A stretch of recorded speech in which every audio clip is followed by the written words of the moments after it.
The sun is beating down. It's a baking hot 38 degrees centigrade. There's no shade. It's 10 miles to the next village, and Lenny's front wheel bearing is broken. What are we going to do?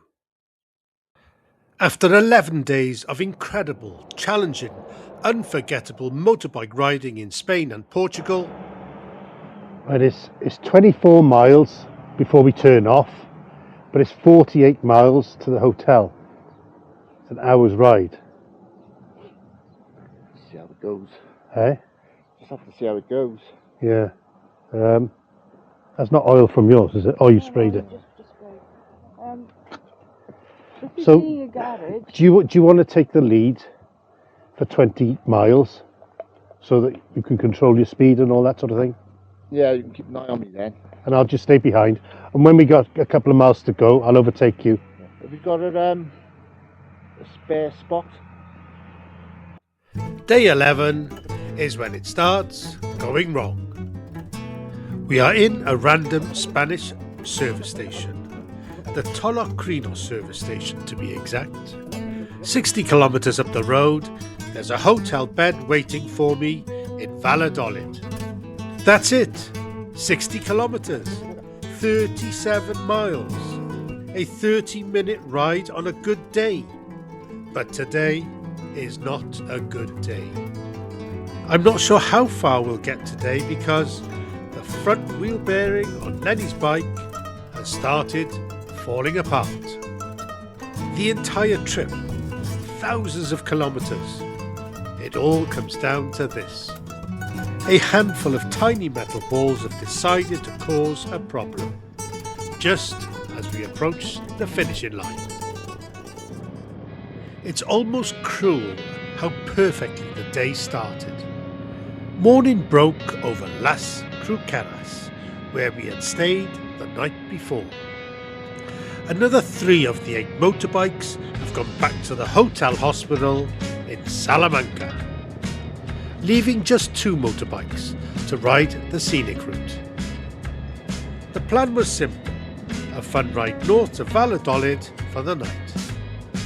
Then a scenic countryside ride through Spain's agricultural landscape to Burgos, leaving plenty of time to ride to Santander to catch the ferry home.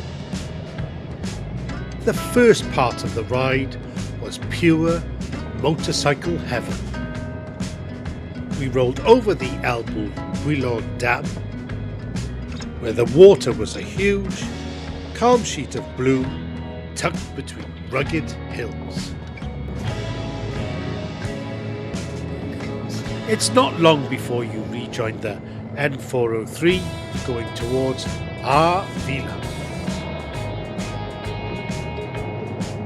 The first village you ride through is Arroyo de la Parra, which is on the opposite side of the lake to where we stayed last night in Las Cruceras.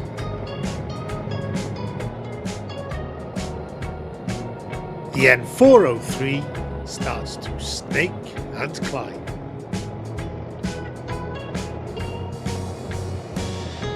This road in the middle of Spain is a world-class secret.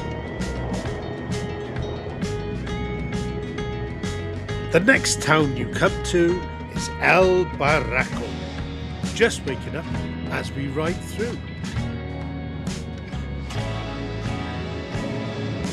Everything felt just right.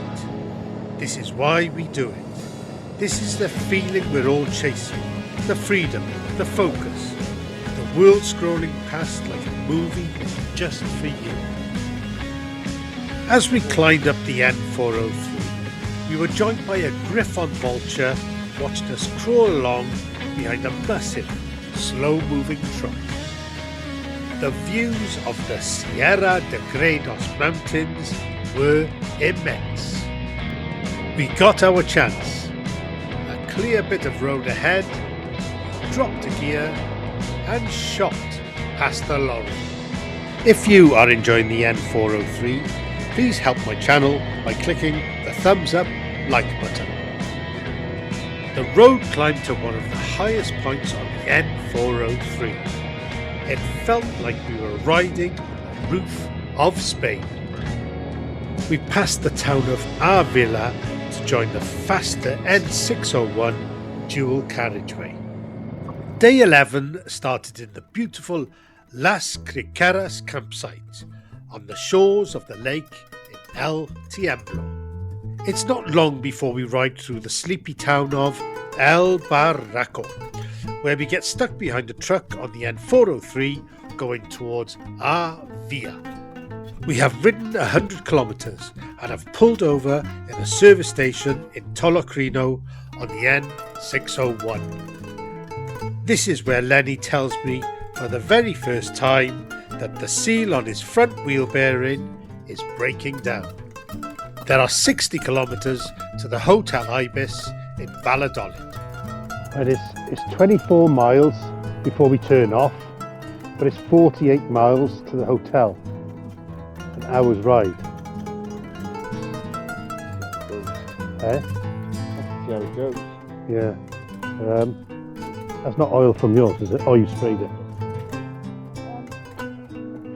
So, do you want to take the lead for 20 miles so that you can control your speed and all that sort of thing? Yeah, you can keep an eye on me then. And I'll just stay behind. And when we got a couple of miles to go, I'll overtake you. Have you got a spare spot for it? That's not going to come out, is it? No.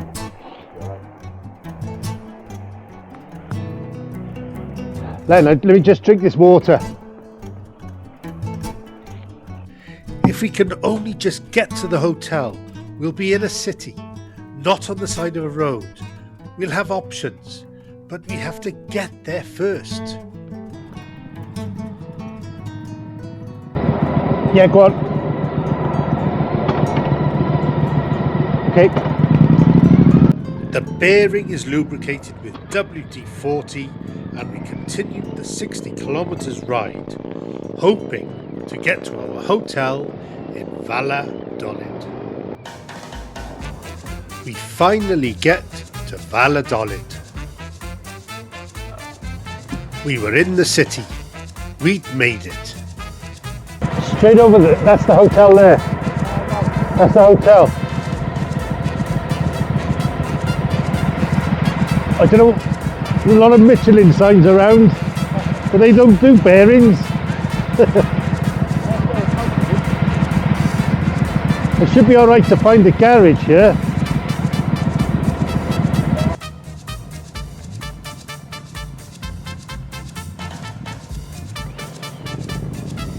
We can see the hotel. But in a final, cruel twist, we couldn't find the entrance.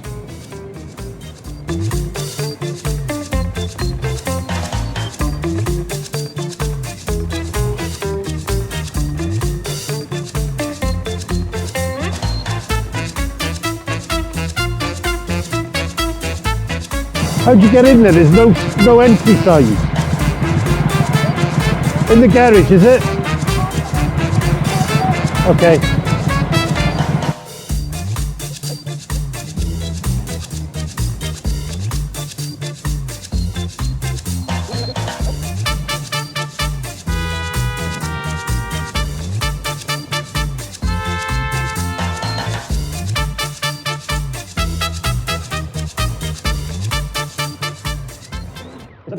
It's Tuesday afternoon on day 11, and Lenny has managed to nurse his motorbike to the hotel in Valladolid. We now have 3 days to get to Santander, where we've booked a ferry back to the UK. Roughly halfway from Valladolid to Santander is the city of Burgos. The decision has been made. Tomorrow, we'll attempt to ride this injured iron horse 90 miles to Burgos. Keep watching day 12 to see if we can pull off this miracle ride. It's time to explore the nightlife in Valladolid after a very stressful day's Wednesday on day 12 of the Spain and Portugal motorcycle tour. Today we'll attempt a 90-mile motorbike ride from Valladolid to Burgos, with Lenny on his injured iron horse. The journey starts on the VP 3003, a road that seemed made for us. It was exactly what we came for. Smaller back roads snaking through the Spanish countryside, cutting through rolling farmland with fields of gold stretching to the horizon. The first 20 miles were pure bliss, carving through the landscape of gold and green, thinking this could be a riding day you store in your memory to get you through the long winter days back home. This road would crisscross the Valladolid to Burgos railway line.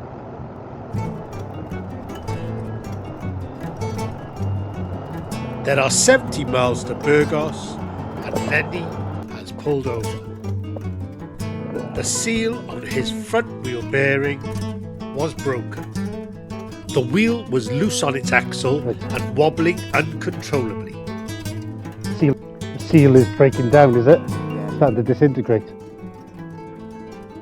Lenny had a plan. He couldn't fix the bearing.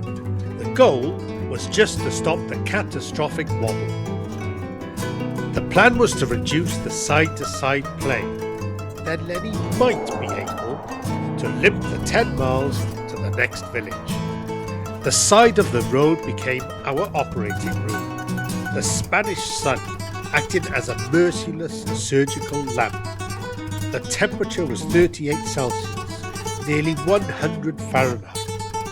But on the exposed tarmac with no shade, it felt like we were being slow cooked. The tools for this repair include a roll of black electrical tape and a tube of superglue. First, the superglue was squeezed onto the bearing housing, acting as a crude bonding agent. Then came the tape. Then he started wrapping and wrapping, stretching the black tape as tight as he could around the hub and axle, trying to build layers to physically wedge the wheel assembly together. As if the universe had a dark sense of humour, we had stopped outside a large complex with high fences and guard towers. We were outside La Moraleja Penitentiary. We were outside a prison, miles from the next town. 10 miles long this road before the next junction. Whether or not you think the tape will work, now's your chance to hit the thumbs up button if you like Lenny's never give up attitude. All taped up? Well, we don't know, do we? Huh? If the glue and the tape holds that seal in, that will stop so much vibration, will it? Yeah. Hopefully. But if the seal comes out, right, will the bearings come out, or They look like they're slightly bigger than the gap. The seal that's come away is like thin. It's sort of like come away from the rest of the seal that goes around the bearing. It wasn't fixed, not even close to safe, but it was, just maybe, rideable. The question isn't just, will it work? It's, will we actually make it to Burgos, or will the front wheel of Lenny's motorbike part with the rest of his bike? Keep watching. This is going to be close. if you take the lead now, this is 10 miles long, right? And then you can go whatever speed you want, and all right, and stop if you want to. Yeah. Is there anything else? Go back in there. Is there anything else? Go back in. No. Okay, here we go again. We came up with some rules. Lenny would take the lead and set a speed that he was comfortable with, and pull over if necessary. I would take the lead, approaching a town. Lenny will attempt to ride 70 miles on a front wheel held together with office supplies in 100 degrees heat. Every rider has a story like this. A moment when it all goes wrong and you have to find a way to make it right. I'd love to hear yours. Drop your own roadside survival story in the comments below. We are on the P131 twisting road, riding up past fields of sunflowers that seem to mock our situation. Are you enjoying this ride? If you haven't already, why not hit the thumbs up like button? We pass through the village of Baltanas. Its quiet streets are a stark contrast to the storm of fear flowing in our helmets. Today, we were just ghosts passing through, our minds locked on a single goal: keep moving. The tape was holding, but we still have 50 miles to Burgos. Lenny retakes the lead, riding on the P130 out of Baltanas. The journey turned into a slow motion battle against heat, distance and physics. The sun was at its peak and absolutely relentless. Heat rose in waves from the tarmac. Trapped in our own riding gear, we were slowly poaching in our own sweat. The P130 road twisted down through farmland to the village of Armidlos de Rato.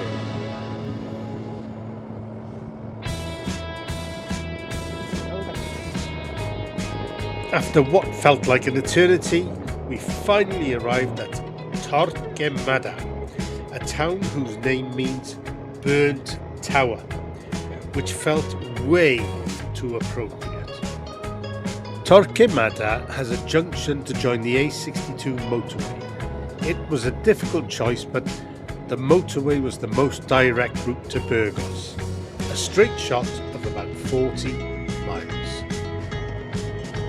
We settled on a nerve-wracking 50 miles an hour in the slow lane. After refuelling and a couple of cold waters at Quintana de Puente service station, we somehow make it to the industrial outskirts of Burgos. It felt like reaching an oasis. Our destination was the Hotel Rice Palacio de los Blasones, booked that morning as it promised secure underground parking, a sanctuary for our wounded motorbike. All we had to do was get there, and that's when our sat-nav decided to have a complete breakdown. Down there.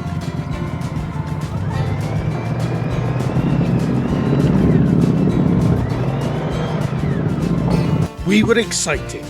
The GPS said we were 5 minutes away. What could possibly go wrong? It was the next left. This is pedestrian.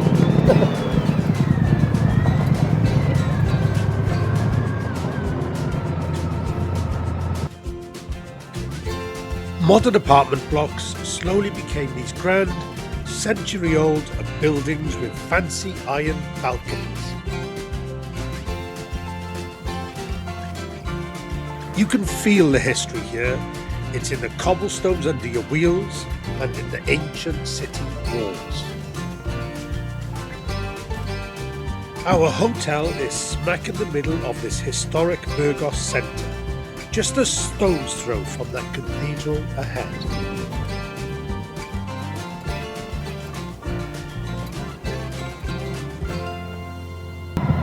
Down there.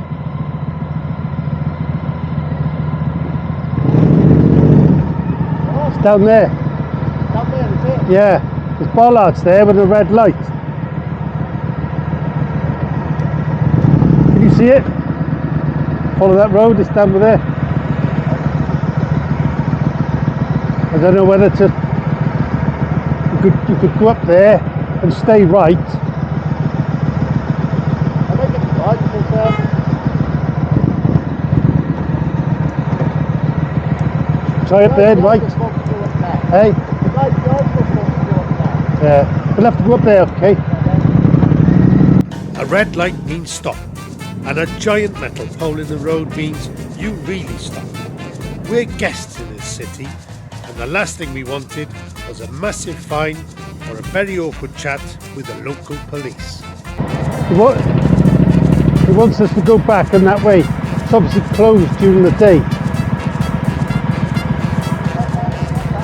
I think that's...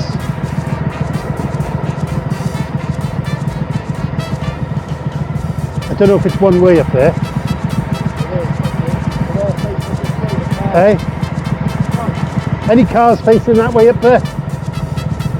Or they all face?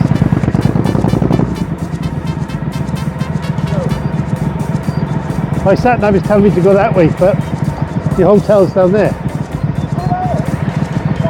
We'll do it anyway, because I suspect we'll have to next stop. Do what? Where do you want to go?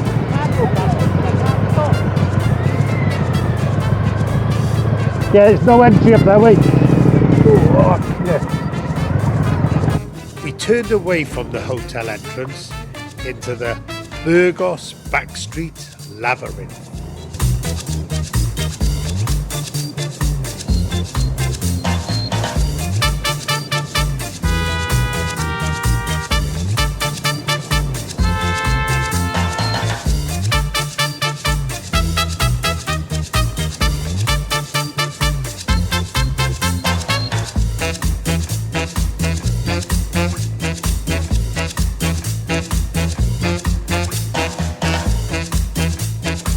These cobblestones can't be doing any favours to Lenny's poor front wheel bearing. Just can't get there. I can get us close, park up, and maybe walk. Okay. The little hotel icon on the map was taunting us. Maybe 500 metres away as the crow flies, but it might just as well be on the moon. We rode past beautiful plazas and ancient churches. Find somewhere to park. Find somewhere to park.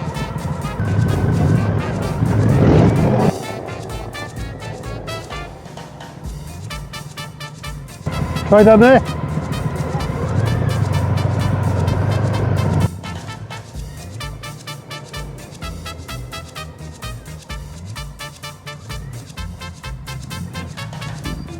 This is for the garages.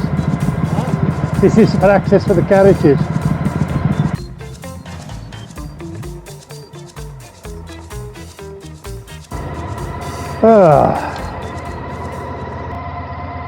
And my sat nav's turned off because it's overheated. Everything's gone. Yeah, overheated. Let's shut down here. Let everything cool down. Elaine, the most sensible one of us three, set off on foot, looking for the hotel. 10 minutes later, Lenny received a call to say it's okay to go through the red light and bollards, and Elaine will be waiting to meet us at the hotel. It's time to ride back to the red light and bollards along the one-way roads, going in the opposite direction. We passed the same ancient ruins. We passed the same old churches. We passed the same steep hairpin turns. We rode over the same old cobblestone road.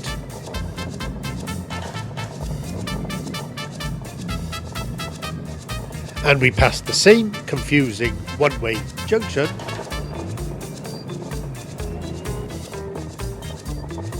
Until we arrived at the same red light and bollards. This time we're riding straight through.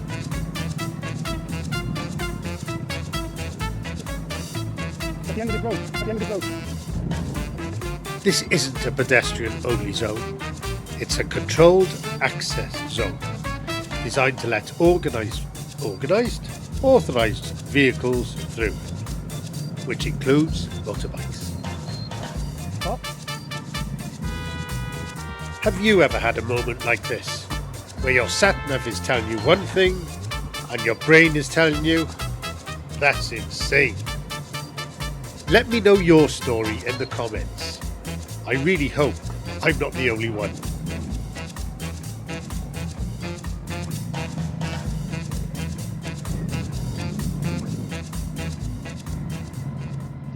And there she was, Elaine, guiding us to the hotel's underground parking.